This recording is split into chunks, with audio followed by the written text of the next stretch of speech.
Ora, vamos tentar fazer aqui então a correção da ficha, da vossa ficha de trabalho, que alguns não tinham totalmente terminado. A maior dificuldade estava concentrada aqui nesta, creio eu, nesta primeira pergunta.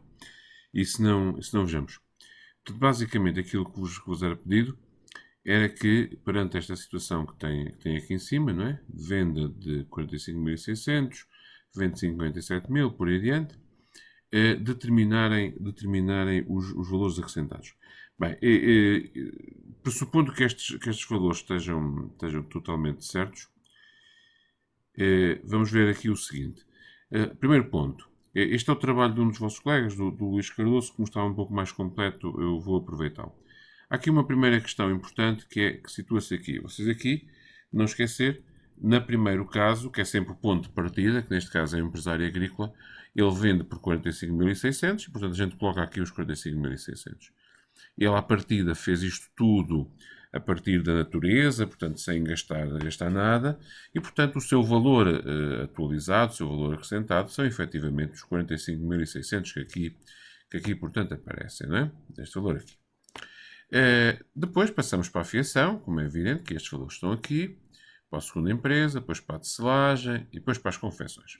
Mas atenção, não se deve colocar aqui o consumidor final. O último nunca aparece. O último nunca aparece porquê? Porque a última coluna destina-se ao cálculo dos valores totais. E, ao calcularmos os valores totais, eles têm interesse não somando as vendas, mas sim este valor aqui. Este valor aqui é importante. Portanto, nós calculamos qual é o montante que de facto tem os valores acrescentados, e os valores acrescentados, não se esqueçam, é a diferença, por exemplo, aqui para a fiação, é a diferença entre estes 57.600 e estes 45.600, que dá, portanto, 12.000, é aquilo que a fiação acrescentou, aquilo que ela introduziu, aquilo que fez ganhar, aquilo que acrescentou ao processo produtivo. E aquilo que essencialmente se põe aqui, e a pergunta era, qual é o valor da produção deste país? Era essa a pergunta. A resposta está certa. Não temos é que somar as vendas.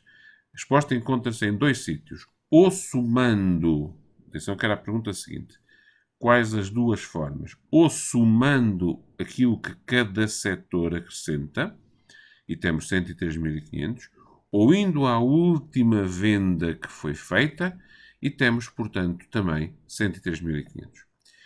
Seria aparentemente mais fácil este processo para calcular a produção do país. Isto é, íamos vendo a evolução e chegávamos à última venda. Estava tudo resolvido. Na prática, a grande parte dos países utiliza métodos parecidos com este. Atenção, depende da ótica de análise. Mas, ou seja, soma os valores acrescentados por cada empresa. Ou seja, então como é que isso se calcula? Simples. Finanças. Finanças, declarações contabilísticas, aquilo que é acrescentado é, no fundo, a diferença entre aquilo que é vendido e aquilo que custa. Obviamente que depois são necessários acertos, obviamente que depois é preciso já pensar numa coisinha. Se digo que são declarações contabilísticas, tudo aquilo que foge às declarações contabilísticas, obviamente foge ao valor da produção do país. Economia paralela, o biscate, as vendas sem fatura, etc, etc. Tudo, o autoconsumo, o trabalho das mulheres domésticas, tudo isso são coisas que fogem ao cálculo da contabilidade nacional, podem-se fazer apenas ajustamentos, que fogem ao cálculo do produto, e atenção, quem diz do produto diz do rendimento, que é o tema que estamos agora a ver mais. Portanto, a resposta à segunda pergunta está certa, valor da última venda ou pelo somatório dos valores acrescentados. E o que é o valor acrescentado? É obviamente a diferença entre os dois, não é? Aqui, também houve pessoas que não responderam. Quais são os rendimentos primários? Clarinho, esta parte é fácil. Salários, rendas, juros e lucros. Se existem outros, existem, sim senhor. Acho que todos disseram que eram os secundários, está certo. E aqui, pronto, está aqui o anúncio da válvula de subsídios, mas e aqui claramente são os subsídios e as transferências do mesmo género vindas de Portugal ou vindas do estrangeiro.